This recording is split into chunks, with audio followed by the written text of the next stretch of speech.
Hello, xin chào cả nhà nhá. Chào mừng cả nhà đang quay trở lại với kênh nha.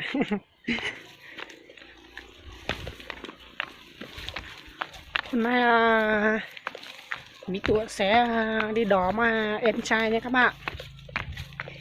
Em trai thì đi điểu thảo quả trong rừng rồi các bạn. Đi vác thảo quả trong rừng về, hộ họ vác thảo quả về nha các bạn. Hộ cái ngã các bạn. Hộ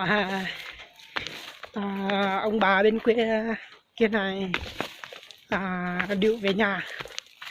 Đấy là em trai đi vào rừng trước rồi. Mỹ Tụa cũng vừa mới làm việc xong ở nhà lên là Mỹ Tụa sẽ bắt đầu đi đón em trai các bạn. Chắc là cũng hơn muộn rồi, là em trai cũng về đến có đường xe rồi các bạn. Bây giờ là Mỹ Tụa sẽ đi đón em trai của Mỹ Tụa này các bạn. Bây giờ là bắt đầu đi thôi, gần là đến xe rồi. Đây là một chiếc nhà quá. Đến một đoạn đường rồi, đoạn đường trên bên Mỹ Tụa đang ở thì đường rất là xấu các bạn. Các bạn đang xem này, đoạn đường mình chuẩn bị lên là xấu như này đó, đá cực kỳ cao luôn, nhưng mà vẫn bình thường thôi các bạn. Bây giờ là bắt đầu đi.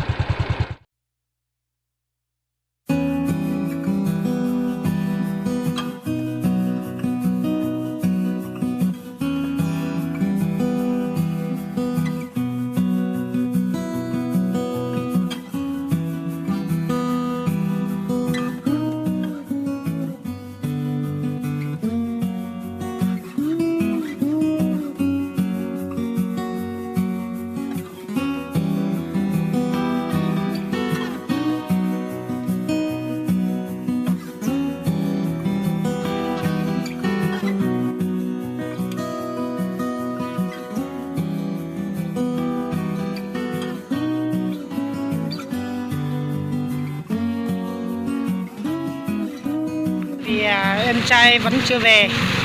Để Mỹ Tụa đến đây có một con suối này là Mỹ Tụa sẽ rửa xe đây nhá. Bây giờ là sẽ bắt đầu rửa xe.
giờ là cũng vừa mới rửa con sen xong các bạn.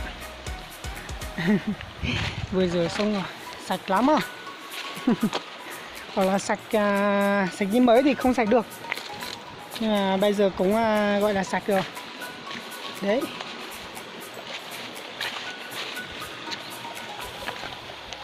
Đây. Rửa xong cái xe rồi. Bây giờ là bắt đầu đi bên kia, còn một đoạn nữa thôi đi đến cái chỗ mà đó em trai rồi. Không biết em trai về đến chưa, em trai với lại một anh bạn các bạn. Bây giờ là Tửu cũng bắt đầu đi theo con đường này đi sang bên quả đồi kia, là đứng bên kia đợi chờ em trai thôi. Đây, bây giờ là bắt đầu đi nhé.